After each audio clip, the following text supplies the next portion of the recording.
L'autre formulation consiste à nous dire que la sublimation est la satisfaction de la tendance dans le changement de son objet. Ceci sans refoulement.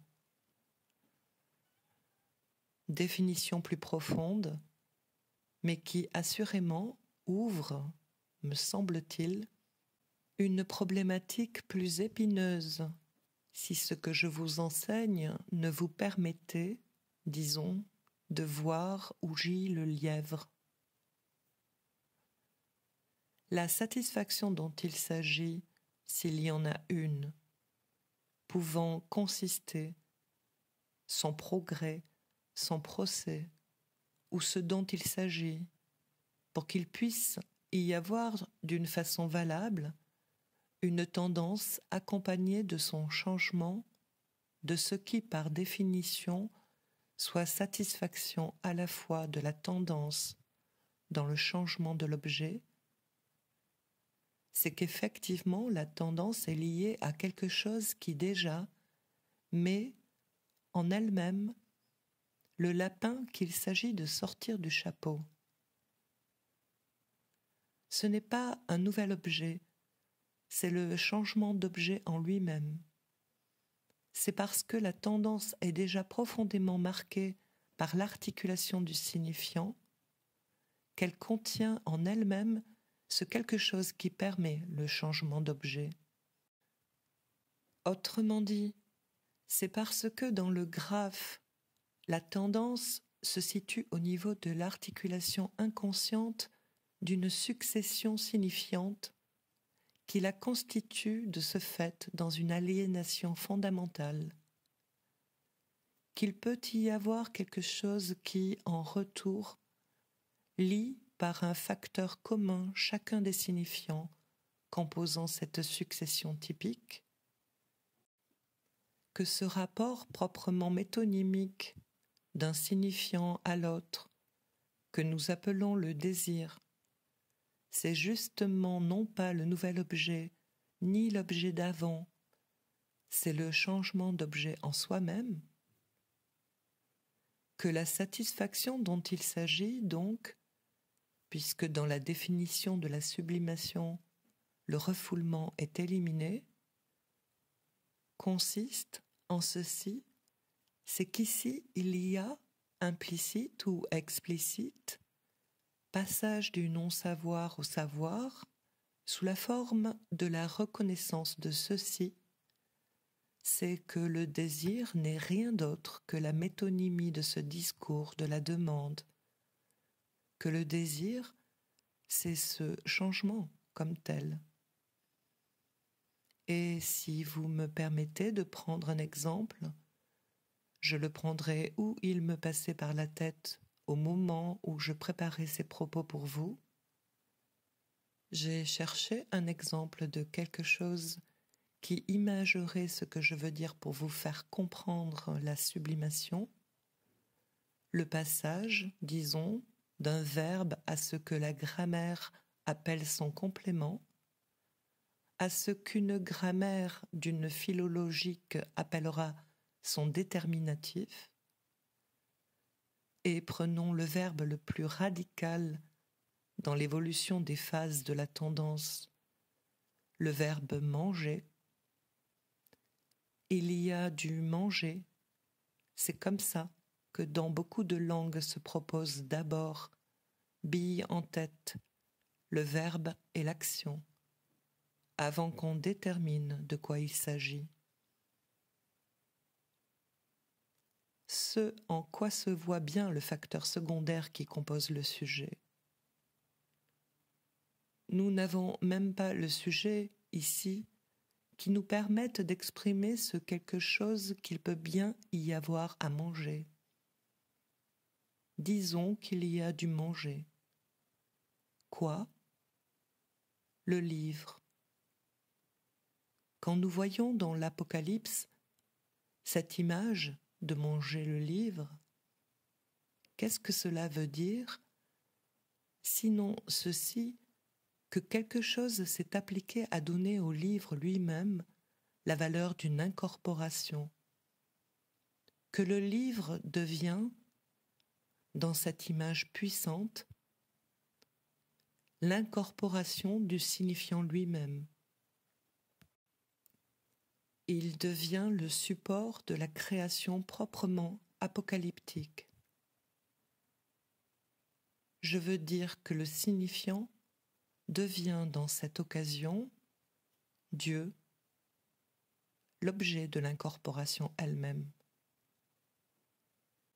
Ce que donc nous apportons, pour autant que nous osons formuler quelque chose qui ressemble à une satisfaction qui ne soit pas payée d'un refoulement, c'est le thème mis au centre, promu dans sa primauté.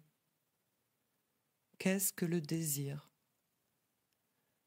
Et à ce propos, je ne puis ici que vous rappeler ce que j'ai articulé en son temps, que réaliser son désir se pose toujours nécessairement dans une perspective de conditions absolues.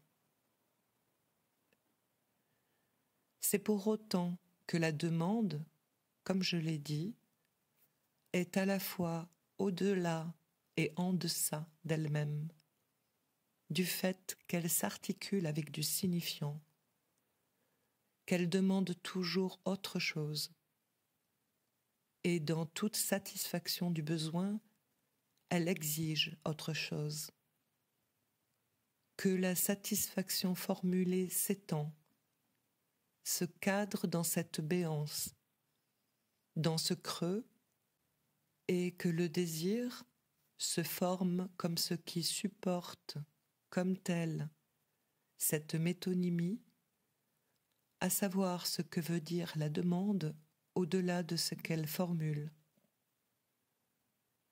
Aussi bien, ça n'est pas pour rien qu'il est naturel que la question de la réalisation du désir se formule nécessairement dans ce que j'appellerais une perspective de jugement dernier.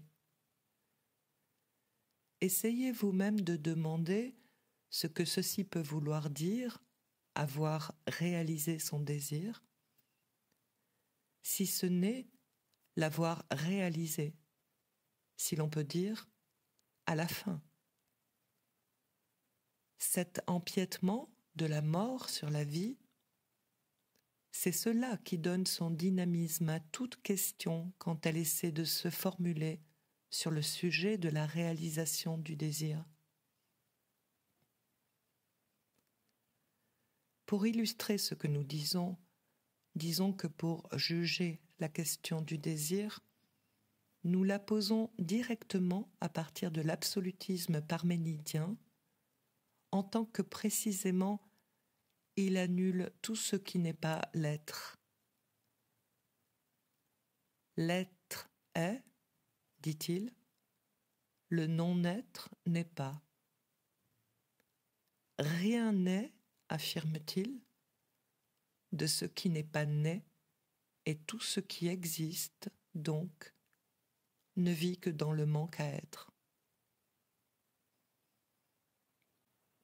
Freud a posé la question de savoir si la vie peut être comme la mort, si le support de ce rapport à la mort est ce qui sous-tend, comme la corde l'arc, le sinus de la montée et de la retombée de la vie, si la vie a quelque chose à faire, en somme, avec la mort.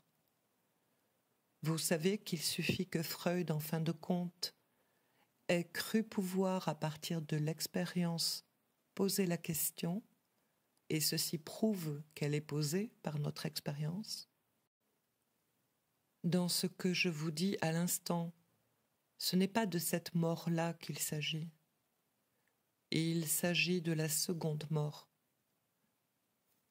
celle qu'on peut encore viser, comme je vous l'ai montré dans ce contenu concret, dans le texte de Sade, après que la mort soit accomplie. Celle que toute la tradition humaine, après tout, n'a jamais cessé de conserver présente devant elle, en y voyant le terme des souffrances. Ce qui est la même chose que ceci, que toute cette tradition n'a jamais cessé d'imaginer, elle aussi, une seconde souffrance, souffrance d'au-delà de la mort, indéfiniment soutenue sur l'impossibilité que soit franchie cette limite de la seconde mort. C'est pour cela que la tradition des enfers est toujours restée si vivante. Comme je vous l'ai montré, elle est encore présente dans Sade, avec cette idée de faire se perpétuer les souffrances infligées à la victime, car il y a ce raffinement, ce détail, attribué à l'un des héros du roman sadique, à les perpétuer en s'assurant de la damnation de celui qu'il fait passer de vis à trépas. Quelle que soit donc la portée de cette imagination métapsychologique de l'instinct de mort, et donc que le fait de l'avoir forgée soit fondé ou pas, la question, par le seul fait qu'elle a été posée pour nous, s'articule sous la forme suivante. Comment l'homme, c'est-à-dire un vivant, peut-il accéder, cet instant de mort, à en connaître? La réponse, elle est simple, par la vertu du signifiant, et je dirais sous sa forme la plus radicale. C'est dans le signifiant, et pour autant qu'il articule une chaîne signifiante, qu'il peut toucher du doigt, qu'il peut manquer à la chaîne de ce qu'il est. À la vérité, c'est bête comme chou de dire cela. Et après tout, le fait de ne pas le reconnaître, de ne pas le promouvoir comme étant ce qui est l'articulation essentielle du non-savoir comme valeur dynamique, je veux dire de reconnaître que c'est là la découverte de l'inconscient, que littéralement, sous la forme de cette parole dernière, ceci veut seulement dire « ils ne savent pas ce qu'ils font ». Ceci, tout bête que ce soit, paraît la chose essentielle à rappeler quand nous constatons que, du point de vue de la théorie, ne pas le rappeler comme principe fondamental entraîne littéralement cette pullulation comme jungle, comme pluie. Il pleut comme qui la jette, comme on dit en Charente. De ces références dont on ne peut pas ne pas être frappé de la note de désorientation dont elles résonnent. J'ai lu, sans doute un peu rapidement, la traduction qui nous a été donnée du dernier ouvrage de Bergler. Ça n'est assurément pas dépourvu de mordant ni d'intérêt, tout ce qu'il nous rapporte, à ceci près qu'on ne peut vraiment qu'avoir l'impression d'une sorte de déchaînement délirant de notions immaîtrisées. Et donc, pour dire ce que je veux dire quand je parle de cette réponse, comment l'homme, c'est-à-dire un vivant, peut-il accéder à son propre rapport à la mort?